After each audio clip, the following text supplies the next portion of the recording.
एक अमीर घर का लड़का है, पर वो बहुत बदतमीज है। वो घर में और घर के बाहर भी किसी से भी सीधे मुंह बात तक नहीं किया करता है। उसकी इस आदत से उसके घर के सभी लोग बहुत परेशान हैं। सभी ने उसको बहुत समझाने की कोशिश की, पर चंदर किसी की भी बात नहीं सुनता है। बेटा, अपनी जुबान पर कंट्रोल रखा करो। तुम किसी से भी बात करते हो तो कम से कम उसकी उम्र का तो लिहाज किया करो। आप मुझे मत बताइए कि मुझे क्या करना है और क्या नहीं। जाकर अपनी बेटी को समझाइए। कल को वो अपने ससुराल जाएगी तो उसे ज्यादा तमीज सिखाने की जरूरत है, ना कि मुझे। ये तुम कैसी बातें कर रहे हो बेटा? वो तुम्हारी बहन है। क्या मैंने और तुम्हारे पापा ने तुम्हें यही मैनर्स सिखाए हैं जो तुम हमारे साथ भी इस तरह की बातें करते हो? मैं किसी दूसरे से नहीं सीखता। मुझे जो सीखना होता है मैं खुद से ही सीख लेता हूँ। मुझे किसी की जरूरत नहीं है। चंदर की बातों से और उसके व्यवहार से सभी घर वाले इतने चिढ़ जाते हैं कि सभी लोग चंदर की शिकायत लेकर उसके पापा के पास जाते हैं, क्योंकि चंदर सिर्फ अपने पापा से ही डरता है। देखिए ना जी, ये चंदर तो सुधरने का नाम ही नहीं ले रहा है। दिन प्रतिदिन ये बिगड़ता ही जा रहा है। इसका कुछ कीजिए ना, नहीं तो ये पूरे गांव में हमारी नाक कटवा देगा। हाँ, मैंने भी इसके बारे में कुछ लोगों से सुना है कि ये आजकल बहुत मुंहफट हो गया है, पर मैंने सोचा कि बाहर के लोग हैं इसीलिए मेरे बेटे को बदनाम करने के लिए कह रहे होंगे। पर अगर मेरे ही घर के लोग ऐसी बातें कर रहे हैं तो मुझे कुछ करना ही पड़ेगा। अगर आपको मेरी बात पर यकीन नहीं आ रहा है तो आप खुद ही देख लीजिए। मैं उसको आपके सामने लेकर आती हूँ। क्या हुआ? क्यों बुलाया है मुझे यहाँ बेमतलब? तुमसे कुछ बात करनी है। मेरे पास तुम्हारी बहुत शिकायतें आ रही हैं आजकल। जो शिकायत कर रहे हैं उन्हें जाकर पूछिए ना। मेरा क्यों टाइम वेस्ट कर रहे हैं? बहुत बदतमीज हो गए हो तुम। पर गलती मेरी ही है कि मेरा बेटा इतना मुंहफट हो गया और मुझे इस बात की जरा भी खबर नहीं है। मैं जा रहा हूँ और अब मुझे डिस्टर्ब मत कीजिएगा। मैंने तुम्हें कुछ ज्यादा ही छूट दे रखी है। आज के बाद तुम्हारी पॉकेट मनी बंद, और हाँ, अब से तुम घर में ही रहोगे। बाहर जाकर तुम बहुत बिगड़ गए हो। चंदर अपने पापा की बात नहीं सुनता है और घर से जाने लगता है। अगर तुम घर से गए तो वापस मत आना। तुम्हारे लिए फिर इस घर में कोई जगह नहीं है। मैं अपनी जिंदगी अपने हिसाब से जी लूंगा। चंदर गुस्से में घर से तो निकल जाता है, पर अब उसको कुछ भी समझ नहीं आ रहा था कि वो कहाँ जाए। इसीलिए वो एक मोमो वाले के पास जाता है, जिससे अक्सर वो मोमोज खाया करता था। एक प्लेट मोमोज बना दे, भूख लगी है मुझे। भैया, अब तो कुछ ही मोमोज बचे हैं। एक प्लेट तो पूरा नहीं होगा। रात बहुत हो चुकी है, इसीलिए मैं दुकान बंद करने जा रहा था। तुम लोग भी ना, जाकर मेरे लिए कुछ पानी पूरी ले आ। चंदर के बोलने पर मोमोज वाला उसके लिए एक प्लेट पानी पूरी ले आता है और उसी प्लेट में कुछ बचे हुए मोमोज रख देता है। ये लीजिए भैया, पानी पूरी और मोमोज दोनों हैं इसमें।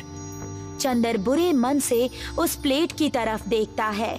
उसको भूख तो लगी है, पर उसको खाने का मन नहीं कर रहा है। ये बहुत खा लिया है मैंने पानी पूरी मोमोज। अब मुझे कुछ नया खाना है। ये खाकर तो मैं पक चुका हूँ।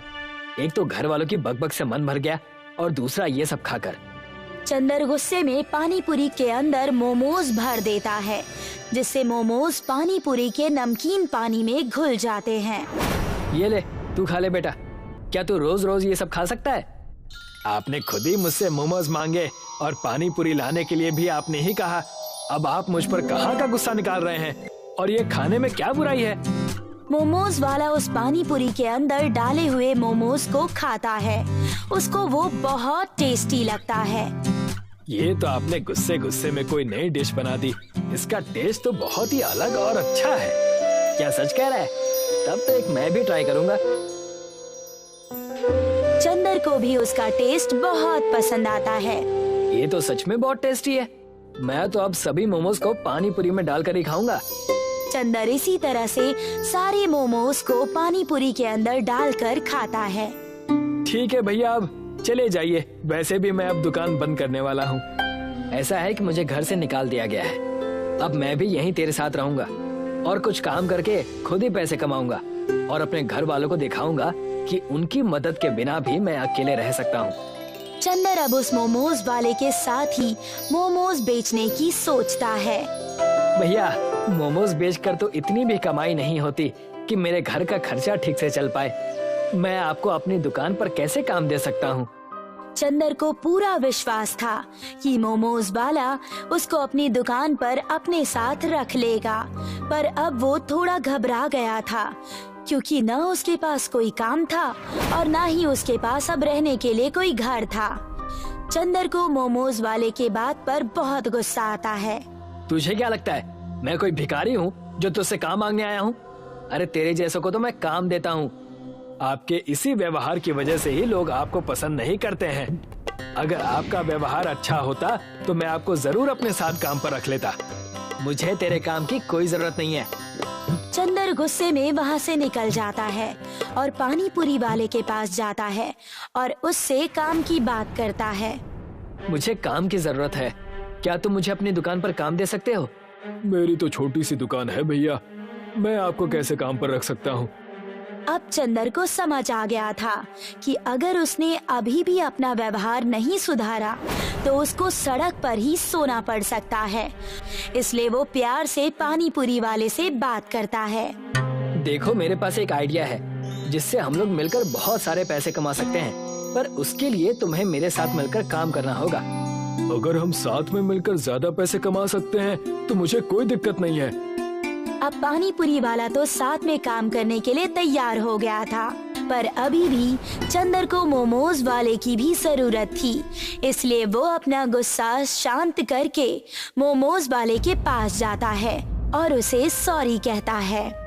मुझे माफ कर दो भाई, मैंने तुम्हारे साथ गलत ढंग से और गुस्से में बात की, पर आज से मैं कभी भी ऐसा नहीं करूँगा।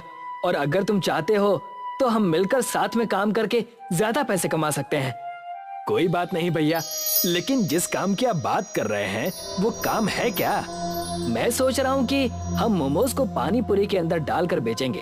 उसका टेस्ट लोगों को बहुत पसंद आएगा और हम तीनों लोग मिलकर अच्छे पैसे कमा सकते हैं। हाँ, ये बहुत अच्छा आइडिया है, पर पहले हमें बहुत सारी पानी पूरी खरीदनी पड़ेगी।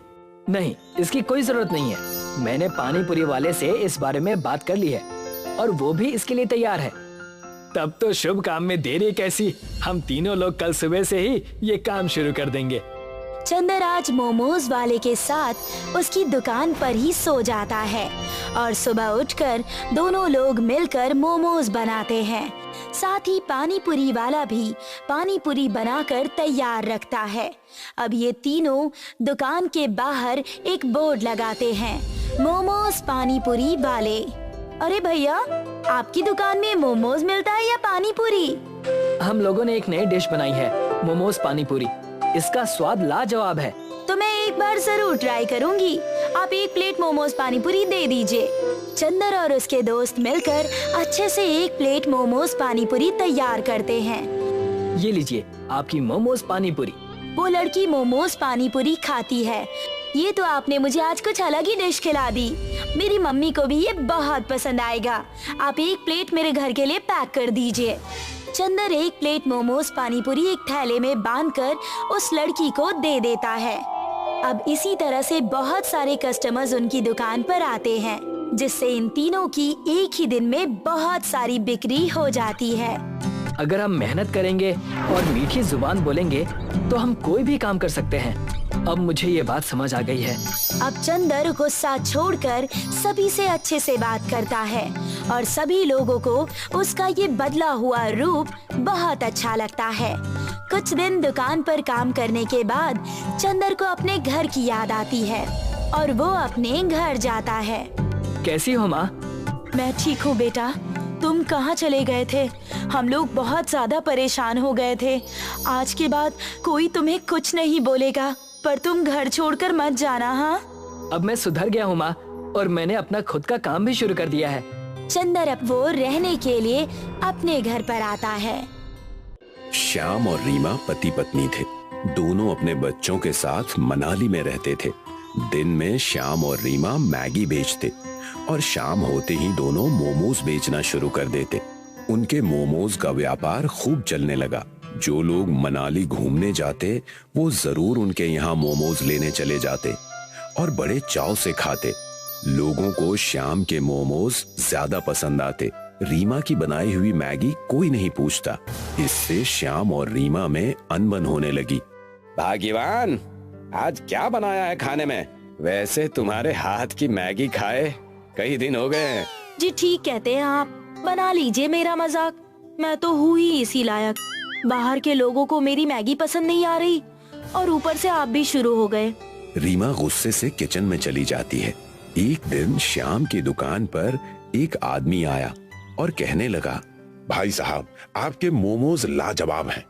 ऐसे मोमोज मनाली तो क्या पूरी दुनिया में कहीं नहीं मिलेगा। मेरा तो जी चाहता है भाई कि मैं आपके हाथ चूम लूं।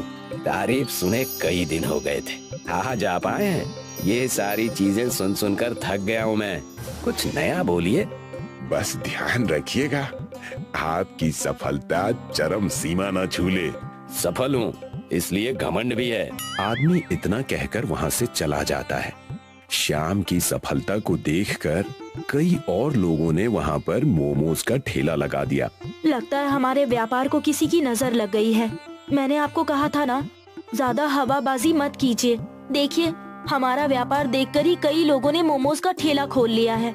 तुम इसकी चिंता मत करो। लोग व्यापार नहीं, व्यवहार देखकर खरीदारी करते हैं। और वही लोग व्यापार और व्यवहार करके हमसे आगे निकल जाएंगे और हम कुछ नहीं कर पाएंगे। कोई न कोई तरकीब हमें निकालनी होगी, वरना तुम्हारी बातें सच हो जाएंगी। श्याम रीमा की बातों को अनदेखा कर देता है। कुछ ही दिन बाद उनका व्यापार ठप हो जाता है। श्याम इस बात से चिंतित हो जाता है। एक दिन बाजार से श्याम व्यापार के सामान ला रहा था, तब उसका एक्सीडेंट हो गया और उसे चोट लग गई। जख्म गहरे होने के कारण डॉक्टर ने बोला कि श्याम को 3 महीने तक आराम करना है। आपको इनका ज्यादा ख्याल रखना होगा। इनसे कहिए पहले की तरह काम ना करें, आराम करें। श्याम काम ना कर पाने के कारण दुखी हो जाता है और घर की तकलीफ देखकर रीमा से कहता है, ये कैसा समय आ गया है हमारे जीवन में। मैं तुम्हारी मदद नहीं कर सकता। तुम अकेले ये सब कैसे देखोगी। इस वक्त मैं परिवार की मदद ना करने की वजह से सच में बहुत दुखी हूँ। आप घर की चिंता मत कीजिए। मैंने बच्चों को छुट्टी मनाने मायके भेज दिया है। कुछ दिन मैं आपका ख्याल रख के घर चला लूंगी। काश मैं भी तुम्हारी मदद कर पाता। रीमा ने अपना व्यापार फिर से शुरू कर दिया। श्याम की मदद ना मिलने की वजह से वो सिर्फ मैगी ही बनाकर बेच पाती और ठीक ठाक व्यापार हो जाता। एक दिन सुबह रीमा ने अपनी दुकान खोली ही थी कि वहां पर एक गरीब बुढ़ा भीख मांगते हुए रीमा की दुकान पर आ गया। गरीब बुढ़ा रीमा को दुकान पर देखकर श्याम को ढूंढने लगता है। बेटी, यहाँ पर एक बेहतरीन मोमोज वाला नौजवान रहा करता था, वो कहाँ चला गया? बड़े दिन हो गए उसने मुझे मोमोज नहीं खिलाए। जी, वो मेरे पति हैं। उनका कुछ दिन पहले एक्सीडेंट हो गया। इस वजह से अब हम सिर्फ मैगी बेचते हैं। मैं आपको मैगी खिला देती हूँ, आप इसे खा लीजिए। रीमा ने उस गरीब बुढ़े को मैगी परोसी। मैगी खाते ही बुढ़े ने कहा, लाजवाब, ऐसा स्वादिष्ट मैगी मैंने आज तक नहीं खाया। तुम दोनों पति पत्नी के हाथों में जादू है। भगवान तुम्हारा भला करे बेटा। गरीब बुढ़े की बात सुनकर रीमा को अच्छा लगा और उसने मैगी के पैसे मांगे। जी धन्यवाद। चलिए मैगी के पैसे दीजिए। पैसे? कौन से पैसे? मैंने कभी तुम्हारे पति को पैसे नहीं दिए। मैं जब भी आता था वो मुझे फ्री में ही मोमोज खिला देता था। सुबह सुबह आकर इन्होंने दिन की शुरुआत ही ऐसी कर दी। आज का तो दिन ही बड़ा कठिन बीतने वाला है। गरीब बुढ़ा वहाँ से जाने ही वाला था, लेकिन वो रुक गया और बोला, मैं अक्सर तुम्हारे पति के हाथ के मोमोज खाकर उसे जादुई तावीज दिया करता था, जिससे तुम्हारे दुकान की खूब बिक्री होती थी। वही मैं तुम्हें भी देने वाला हूँ। गरीब बुढ़े ने अपने थैली में से एक तावीज निकाली। इस तावीज को तुम अपनी दुकान पर बांध दो और अपना व्यापार देखो। कैसी तावीज? उन्होंने तो मुझे इस बारे में कभी कुछ नहीं बताया। ये लो, और अब से मैगी और मोमो को साथ में मिलाकर बनाना शुरू कर दो। तुम मैगी बहुत अच्छा बनाती हो और अपने पति की मदद से मैगी और मोमोज को मिलाकर उसका व्यापार करो। इतना कहकर गरीब बुढ़ा वहां से चला जाता है। रीमा घर जाकर सारी बातें श्याम से बताती है। श्याम सारी बातें सुनकर कहता है, कई साल पहले एक बार ये गरीब बूढ़े बाबा हमारे दुकान पर आए थे। मैंने इन्हें मोमोज खिलाए, तब भी उन्होंने मुझे एक तावीज दी थी, जिसे मैंने हमारे मोमोज की दुकान पर लगाई और दुकान चलने लगी। लगता है ये वैसा ही तावीज है। उन्होंने ये भी कहा हमें मैगी मोमोज बेचने चाहिए, मैगी और मोमोज का मिश्रण। जैसा उन्होंने कहा है हमें वैसा ही करना चाहिए, इससे हमारे व्यापार में सिर्फ बढ़त ही होगी। श्याम की बात सुनकर रीमा ने अपने दुकान पर गरीब बूढ़े बाबा की तावीज बांध दी और मैगी मोमोज बनाना शुरू किया। देखते ही देखते पूरे मनाली में मैगी मोमोज की चर्चा होने लगी। रीमा के हाथ के मैगी मोमोज टूरिस्टों को इतने पसंद आने लगे कि हर कोई बड़े चाव से खाने लगा। अन्य मोमोज वाले अपना व्यापार बंद करके वहां से चले गए और श्याम की तबीयत पहले से बहुत ठीक हो गई। अब से मैं भी तुम्हारा हाथ बटाऊंगा, हमारा व्यापार और चलने लगेगा। हमारे मैगी मोमोज अब सबको पसंद आने लगे हैं। क्यों ना हम अपना व्यापार हाथ गाड़ी से एक कैंटीन में बदल लें और तरह तरह के मैगी मोमोज बनाकर बेचें। इससे हमारा मुनाफा होगा। कैंटीन ही नहीं, बल्कि अब हम मोमोज की पूरी फैक्ट्री खोल देंगे। तुमने पूरा परिवार बखूबी संभाल लिया, मेरे न होने के बावजूद। इससे ज्यादा गर्व मुझे कभी नहीं हो सकता। श्याम और रीमा ने एक बड़ी सी मोमोज की कैंटीन खोल दी। उनका व्यापार पहले से 2 गुना ज्यादा चलने लगा और वो खुशी खुशी अपने परिवार के साथ फिर से रहने लगे। हस्तिनगर नाम का एक गांव था। वहाँ कमलेश एक कपड़े के मिल में काम किया करता था। उसकी पत्नी विभा लोगों के घरों में काम करके थोड़े पैसे बचा लिया करती थी और अपने बच्चों को स्कूल में अच्छी शिक्षा दिलाने की पूरी कोशिश करते। कमलेश का बचपन से ही एक सपना था कि बड़े होकर वो खुद व्यापार करे, लेकिन व्यापार करने के लिए उसके पास पैसे नहीं होते थे। जब भी थोड़े पैसे कमलेश जमा कर लेता, कमलेश उन पैसों से शराब पी लेता। कमलेश की शराब की लत की वजह से उसकी पत्नी और बच्चे दोनों बहुत परेशान रहते थे। कमलेश मिल में काम करके जितने पैसे कमाता, सारे ही वो नशे में खर्च कर देता। एक दिन, आपको अपने नशे की आदत सुधारनी होगी। हमारे बच्चे अब बड़े हो गए हैं, इस चीज का उनके ऊपर बहुत गलत असर पड़ता है। नशा तो मैंने पिछले 1 हफ्ते से नहीं किया है। मैं भी यही चाहता हूँ कि हमारा बेटा बड़ा होकर बहुत बड़ा आदमी बने। जैसे नशा छोड़ दिया है, वैसे ही कोई अच्छा सा काम भी ढूंढ लीजिए। मैंने कपड़े के मिल पर रहकर लोगों से अच्छा व्यवहार बना लिया है। मैं जो भी व्यापार शुरू करूंगा, वो मेरे व्यवहार से ही चलने लगेगा। लेकिन आप ऐसा करेंगे क्या जिससे हमारा व्यापार चलने लगे? इससे पहले आप फिर से नशा करना शुरू कर दें, मैं चाहती हूँ कि आप एक बार मेरे तांत्रिक मौसा जी से मिल लीजिए। विभा अपने पति कमलेश को अपने मौसा तांत्रिक के पास लेकर जाती है ताकि कमलेश फिर से नशा ना करे। कमलेश अपने बच्चे की भलाई और परिवार के भविष्य के लिए विभा की बात मान जाता है। मौसा जी, ये है मेरे पति। इनके बारे में ही मैंने आपसे बात की थी। इन्हें ही नशे से मुक्त करना है।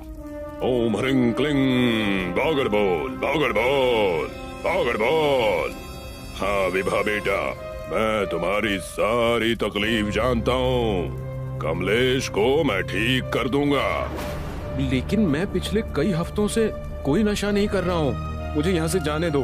अब मैं कभी नशा नहीं करूँगा। मैंने पहले से ही हमारे परिवार के भविष्य के बारे में सोच लिया है। मैं तुम्हें कुछ नहीं कर रहा हूँ, तुम्हारी भलाई के लिए ही कह रहा हूँ। नशा और नाश में केवल मात्रा का फर्क है। नशा करने लगोगे तो नाश हो जाएगा। वैसे तुम किस चीज का व्यापार करने के बारे में सोच रहे हो? मैं डोसे का व्यापार करने की सोच रहा हूँ। मैं डोसा बहुत अच्छा बनाता हूँ और मैं एक गाड़ी लेकर डोसा बनाकर बेचूंगा। ये सच कह रहे हैं मौसा जी, ये डोसा सच में बहुत अच्छा बनाते हैं और पिछले कुछ हफ्तों से ये नशा भी नहीं कर रहे हैं। आप बस हमारी पैसों से मदद कर दीजिए। मैं डोसा बनाने में इनका हाथ बटाऊंगी और इनके साथ व्यापार करूंगी। तांत्रिक उन्हें कुछ पैसे देते हैं और दूसरे ही दिन उन पैसों की मदद से वो डोसे की दुकान खोल लेते हैं। लेकिन जैसा कमलेश और विभा ने सोचा था वैसा नहीं हुआ। कमलेश की डोसे की दुकान बिल्कुल भी नहीं चली। मौसा जी के दिए हुए पैसे बस खत्म ही होने वाले हैं। ज्यादा समय नहीं है हमारे पास, वरना आपको फिर से मजबूरी में कपड़ों के मिल में जाकर काम करना होगा। भाग्यवान, मैं कोशिश तो कर रहा हूँ, कोई कसर नहीं छोड़ रहा। पता नहीं फिर भी हमारा व्यापार क्यों नहीं चल रहा। हम दोनों से ही शायद कुछ गलती हो रही है। हम एक दिन और डोसे की दुकान लगाकर देखेंगे। अगर व्यापार हुआ तो हम आगे काम करेंगे, वरना हम मौसा जी से जाकर उपाय मांगेंगे। जैसा तुम कहो भाग्यवान। तुम और तुम्हारे मौसा जी तांत्रिक कम, बंदर और मदारी का खेल दिखाने वाले ज्यादा लगते हैं। चुप रहिए और कल की तैयारी कीजिए। विभा की बातें सुनकर कमलेश दूसरे दिन की तैयारी शुरू कर देता है। दूसरे दिन जब कमलेश और विभा ने दुकान खोली, उनकी दुकान पर भीड़ ही भीड़ थी और ये देखकर वो दोनों बहुत खुश हुए। पिछले दिनों के मुताबिक तो आज का दिन बहुत अच्छा गया है। बस भगवान करे हमारे दिन ऐसे ही जाएं और हम तरक्की करें। लेकिन याद रहे, इन पैसों से आप नशा मत करने लग जाइएगा। हमें ये पैसे मौसा जी यानी तांत्रिक जी को लौटाना है। कमलेश विभा की बात ना मानकर उन पैसों में से कुछ पैसे निकाल लेता है और रात को चुपके से शराब पीकर घर आकर सो जाता है। अगले दिन जब कमलेश और विभा ने फिर से दुकान खोली तो वहाँ ग्राहक नहीं थे। ग्राहक तो क्या, वहाँ एक आदमी भी नजर नहीं आया। उनके अलावा अन्य डोसे की दुकानों पर बहुत भीड़ थी। ये लोगों को हो क्या गया है? कल की ग्राहकी को देखकर हमने आज ज्यादा डोसा बनाने का सामान लेकर आए। अगर आज हमारी बिक्री नहीं होगी तो हम इन सामान का क्या करेंगे? हमारे अलावा सारे ही दुकानों में भीड़ लगी हुई है और हम यहाँ मच्छर मार रहे हैं। जरूर हमने कोई अनर्थ किया है। इस चीज को हमें मौसा जी को बताना होगा। हमें वहाँ जाने की कोई जरूरत नहीं है। इस चीज से हम निपट लेंगे। पहले तो कमलेश विभा की बात नहीं मानता है, लेकिन जिद करने पर विभा कमलेश को अपने मौसा जी यानी तांत्रिक जी के पास लेकर जाती है। तांत्रिक के पास जाते ही कमलेश समझ जाता है कि वहाँ कुछ होने वाला है। ओम ह्रीं क्लीं, ओम ह्रीं क्लीं, बागड़ बोल। मैं सब जानता हूँ तुम दोनों यहाँ क्यों आए हो। विभा, तुम अपनी परेशानी अपने साथ लेकर आई हो। मैं परेशानी साथ लेकर आई हूँ? मैं कुछ समझी नहीं। तांत्रिक की बात सुनकर कमलेश मुंह छुपाने लगा। बागड़ बोल, मुंह मत छुपाओ और खुद सामने से आकर अपनी गलती स्वीकार करो, वरना तुम ऐसे ही मुंह छिपाते फिरोगे। अब खुद ही आगे आओ और अपनी गलती मान लो। इन्होंने ऐसा क्या कर दिया? आप मुझे बताइए।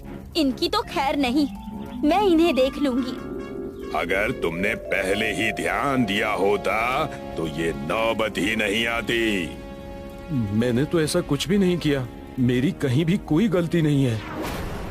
बागड़ बोल, मैंने तुमसे पहले ही कहा था कि नशा मत करो, छोड़ दो नशा करना, लेकिन तुम माने नहीं। तुमने जिस भी दिन नशा किया है, शराब को हाथ लगाया है, उस दिन तुम्हारा व्यापार नहीं चला है। कमलेश की पोल खुल जाने पर वो खुद सामने आ गया और कहने लगा, मौसा जी, मुझे माफ कर दीजिए। मैं अब ऐसी गलती नहीं करूंगा। प्लीज मुझे माफ कर दीजिए, मैंने अनजाने में गलती कर दी। लेकिन आपने ऐसा क्या किया? विभा और तांत्रिक के डर से कमलेश उन्हें सारी सच्चाई बता देता है। मैं हर रात घर से पैसे चुराकर शराब का नशा करता था और जिस भी दिन हमारा व्यापार अच्छा चला मैंने उस दिन भी नशा किया था पैसे चुराकर। मुझे माफ कर दो, मैं ऐसी गलती दोबारा नहीं करूंगा। कमलेश के माफी मांगते ही तांत्रिक ने कहा, पागल बोल, माफी तुम्हें एक ही शर्त पर मिलेगी। आगे से अगर तुम व्यापार बहुत अच्छे और ईमानदारी से करोगे तो तुम्हारी सारी मनोकामनाएं पूरी होंगी। मैं सारी शर्तें मंजूर करता हूँ और मैं आगे से मेहनत भी पूरी करूंगा। ये लो मेरी तरफ से मैगी। अब से तुम डोसा नहीं मैगी डोसा बनाकर बेचोगे। तुम्हारी पत्नी मैगी बहुत अच्छा बनाती है और तुम डोसा, इसीलिए दोनों को मिलाकर मैगी डोसा बेचो। तुम दिन दूनी रात चौगुनी तरक्की करोगे। पागल बोल। विभा ने वो मैगी तांत्रिक से ले ली और अगले ही दिन कमलेश और विभा ने मैगी डोसा बनाना शुरू कर दिया। उस दिन से मैगी डोसा के नाम पर कमलेश की दुकान चलने लगी। कमलेश और विभा का मैगी डोसा चल पड़ा और उन्हें इतना मुनाफा हुआ कि उन्होंने कुछ ही दिनों में 3 दुकानें और खोल ली और कुछ लोगों को काम पर भी रख लिया। कमलेश ने नशा करना भी बंद कर दिया और दोनों खुशी खुशी रहने लगे।